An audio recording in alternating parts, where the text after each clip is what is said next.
ایک بھائی نے فرمایا کہ ایک شخص کی ہمارے رشتہ داروں میں ایک آدمی اپنے بیٹے کی شادی کسی لڑکی سے کر رہا ہے، وہ بھی رشتہ دار ہیں دوسرے بھی، لیکن وہ دوسرا شخص جو ہے اس نے 2 شادیاں کی تھیں، دونوں بیویوں کو ساتھ رکھا ہوا ہے، ایک نیچے ایک اوپر، اور جس لڑکی سے اس کی شادی ہو رہی ہے اس کی ماں کو یہ طلاق دے چکا ہے اور پھر بھی ساتھ رکھے ہوئے ہے۔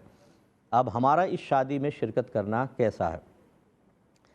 دیکھیں، سب سے پہلے تو تحقیق کریں کہ اگر اس نے اپنی زوجہ کو طلاق دی تھی، کتنی طلاق دی تھی؟ ہو سکتا ہے 1 دی ہو، 2 دی ہو اور رجوع کی گنجائش ہو اور اس نے رجوع کر لیا ہو، اب ساتھ رکھے ہوئے ہے تو ٹھیک ہے۔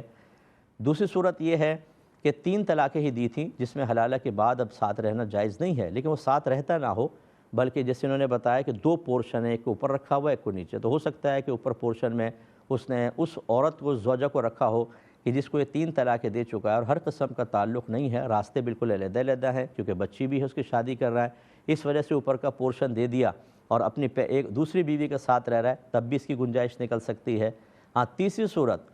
کہ 3 طلاقیں دیں، حلالہ نہیں کیا اور ساتھ رہ رہا ہے، اس سے ملتا بھی ہے، اس کے پاس بھی جاتا ہے، سب کچھ معاملات ہیں، تو یہ گناہ کبیرہ ہے، کیونکہ 3 طلاقوں کے بعد حلالہ کے بغیر وہ مثل اجنبیہ کے ہو گئی، اور ایسی اپنی ایکس وائف کے ساتھ کسی بھی طرح کا ریلیشن قائم کرنا شرعاً بالکل غلط ہوگا۔ اگر یہ آخری صورت ہے، اس میں تو پھر آپ بہتر ہے کہ نہ جائیں، تاکہ آپ سوشل بیک آؤٹ کر کے احساس دلا سکیں کہ آپ یہ غلط کر رہے ہیں اور اس لیے ہم آپ سے دور ہیں، تو اس کو گناہ کا احساس ہوگا۔ اور اگر اس سے پہلے والی صورتحال ہیں تو پھر آپ بیگانی شادی میں، جس کو کہتے ہیں نا عبداللہ دیوانہ، وہ نہ بنیں اور خواہ ان کے اوپر فتوے نہ لگائیں، جا کے پہلے تحقیق کر لیں، اگر ایسی صورتحال نہیں ہے تو پھر آپ شادی میں شرکت کر سکتے ہیں۔